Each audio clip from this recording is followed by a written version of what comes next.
Welcome to the Ultimate Marvel Snap deck guide for Sera. Today's guide is going to walk you through a deck list that you can build with Sera even if she's your very first Series 3 card, as well as talk through upgrades to watch out for in that deck as you progress along the collection track. And then it's going to highlight a huge range of decks that Sera is capable of enabling in Marvel Snap as your collection fleshes out more and more. Sera, if you are not familiar, is a 5 energy 4 power card with the ongoing effect cards in your hand cost 1 less. Let's go ahead and jump on into all the different ways we can leverage this card to great effect in Marvel Snap. The first thing to note when playing a Sera focused deck list is that sometimes when you have Sera in your opening hand, the correct things to do in the early stages of the game is do nothing. The real power in this archetype is that by playing Sera on turn 5, we're able to play so many cards on turn 6 that we can swing the board in a way that will be very unpredictable for our opponent, making it difficult for them to react to it. The game plan of this deck is twofold. First, we have a variety of cards that just have pretty good stat lines in comparison to their energy costs. Lizard, Swordmaster, Captain America, etc. These are cards that we play out to add big numbers to the board on the final turn. That being said, big numbers aren't always enough, and the second half of what this Sera Disruption deck is looking to do is play powerful disruptive cards to tear down what our opponent has spent the game building up. Shang-Chi, Enchantress, and Killmonger, some of the best disruptive cards in Marvel Snap, all in this deck. And on the back of Sera, we can actually play more than one of these cards on the final turn. A very common turn 6 sequence with this deck with Sera in play is you'll play Enchantress to wipe out one of their ongoing cards, you'll play Killmonger to wipe out all their 1-drops, and you'll play Lizard as a 5-power kicker, giving you the stats on board that you need to win the game. Other Series 3 upgrades to watch out for as you're building this deck up as your collection grows is Maximus is a nice 3-drop that can slot in over something like Captain America. Mysterio and Hood are cards that work well with the Destroy sub-package that can replace things such as Star-Lord or Scarlet Witch as well. This next Sera deck list is my preferred fully powered version of the budget disruptive deck we looked at a second ago. As you'll note, we have a number of the Series 3 upgrades I mentioned, such as the Hood and Mysterio. We're also leveraging Arrow at the very top end of our curve as an extra disruptive tool, and we have Series 4 card Absorbing Man here as a way to double up on our disruptive elements on the final turn. One Shang-Chi, not good enough, use Absorbing Man to double it up. One Enchantress, not going to be enough to clear all the ongoing effects your opponents put on the board. Absorbing Man has got you covered. This deck list is very flexible and incredibly disruptive. Our next deck list here is a variation of Sera Surfer.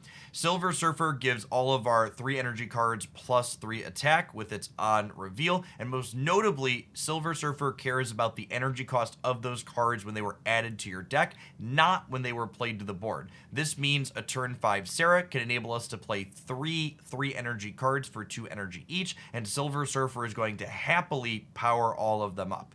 The core of this particular deck is Silver Surfer, Brood, and Sera, with the rest of the remaining Series 3 3-drops such as Rogue, Wave, Kingpin, Polaris, Maximus, and Juggernaut are all kind of interchangeable with your other favorite 3 energy plays in this deck depending on what your collection looks like. Good substitutions, for example, could be Captain America or Swordmaster like we highlighted in the budget list at the start of the game. The goal of this deck is just to get on board with as many 3-drops as possible and use Silver Surfer to pump them up on the final turn for that big flourish. Our next Sera deck list is home to not 1, not 2, but 3 different fantastic combos. Let's go ahead and run through them here for you real quick. To start with, we can utilize Wave to put Sera into play a turn early on turn 4. Sera will then be reducing the cost of all of our 6-drops down to 5, which means we can play Odin to trigger Wave again on turn 5, and then the way Wave interacts with cost reductions from Sera is quite powerful. Wave sets every card in both players' hand to 4, and then Sera's cost reduction is applied, meaning all of our 4-cost cards become 3-cost cards. This means we can play any 2 cards out of our hand on turn 6, while our opponent can likely only play a single 4-cost card out. This means we could play something like Arrow and Chavez, or Arrow and Doctor Doom, to create a massive swing on the board, while our opponent's plays are quite limited. The second combo in this deck is quite nasty. It gets rid of 3 out of your opponent's 6 draws over the course of the game.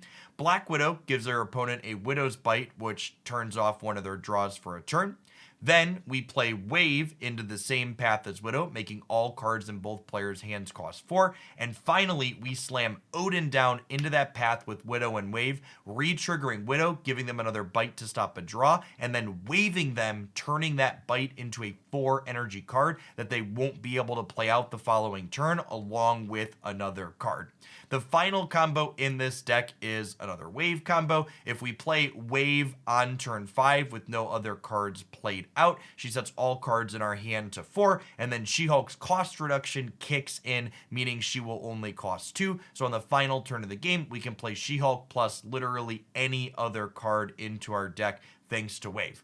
Overall, if you're looking for something that makes really big plays consistently while playing your copy of Sera, this is definitely an excellent choice to do that with. If you said to me, Jeff, I want the list you think is absolutely the most competitive and powerful thing to be doing with Sera right now, Mr. Negative would be my answer to that question. Not only does Sera become cheaper when you play Mr. Negative on 4, but she is a phenomenal backup plan in this deck overall, instrumental in the games where we don't draw Mr. Negative. The key thing Sera really allows this deck to do when your namesake Mr. Negative doesn't come up is that a Sera on 5 means that we can play a 5-cost and a 3-cost card, in this case typically Blue Marvel or Iron Man along with Mystique, to generate big swings on the board in a way that the opponent often will not be able to predict. For the rest of the details on this deck, if you're not familiar with how Mr. Negative works overall, I'm going to link in the video description down below to my Mr. Negative Ultimate Deck Guide to give you the full rundown on him and everything else that he is capable of, especially in combination with Sera.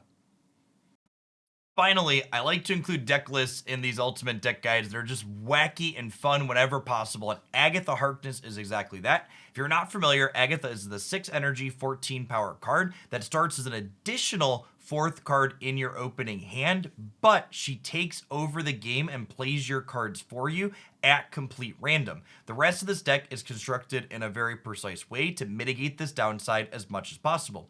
Domino, you'll note, is our only card that costs less than 3 because we're guaranteed to draw her on 2 and Agatha will play her out. Then either of our 3 energy cards, in this case Wave and Lady Sif, can get Agatha out of our hand. If we Wave on 3, everything in our hand costs 4 and Agatha always plays herself if able, thus on the 4th turn, and Lady Sif is guaranteed to discard the highest cost card from our hand, and you'll note that Agatha is the only 6 energy card in this deck other than America Chavez, which is guaranteed not to be in our hand until the final turn of the game.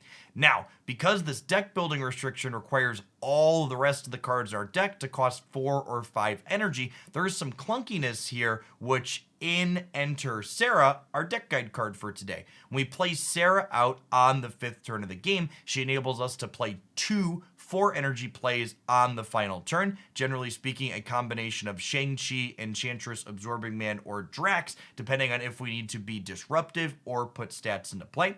Worth calling out that Drax is definitely the optimal card for this slot because we're playing it on the final turn, so something like Jessica Jones doesn't have a chance to pop up, but he's definitely replaceable with something like Crossbones as well, or another 4 energy card with big stats that you have available in your collection.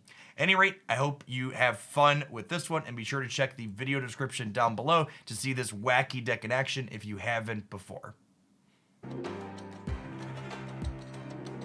Thanks for making it all the way through to the end of my ultimate deck guide for Sera video. Remember, if you enjoyed any of my suggestions here, be sure to tap that like button. I'd love to hear in a comment down below not only what excellent decks you're looking forward to playing Sera in, but what other Marvel Snap cards I should consider making a deck guide like this for in the future. If you happen to be new here, consider subscribing to the channel as well. I post Marvel Snap tidbits like this, as well as deck highlights and other game news updates here 7 days a week, and I'd love to see you back again. Enjoy the rest of your day wherever you're at, folks.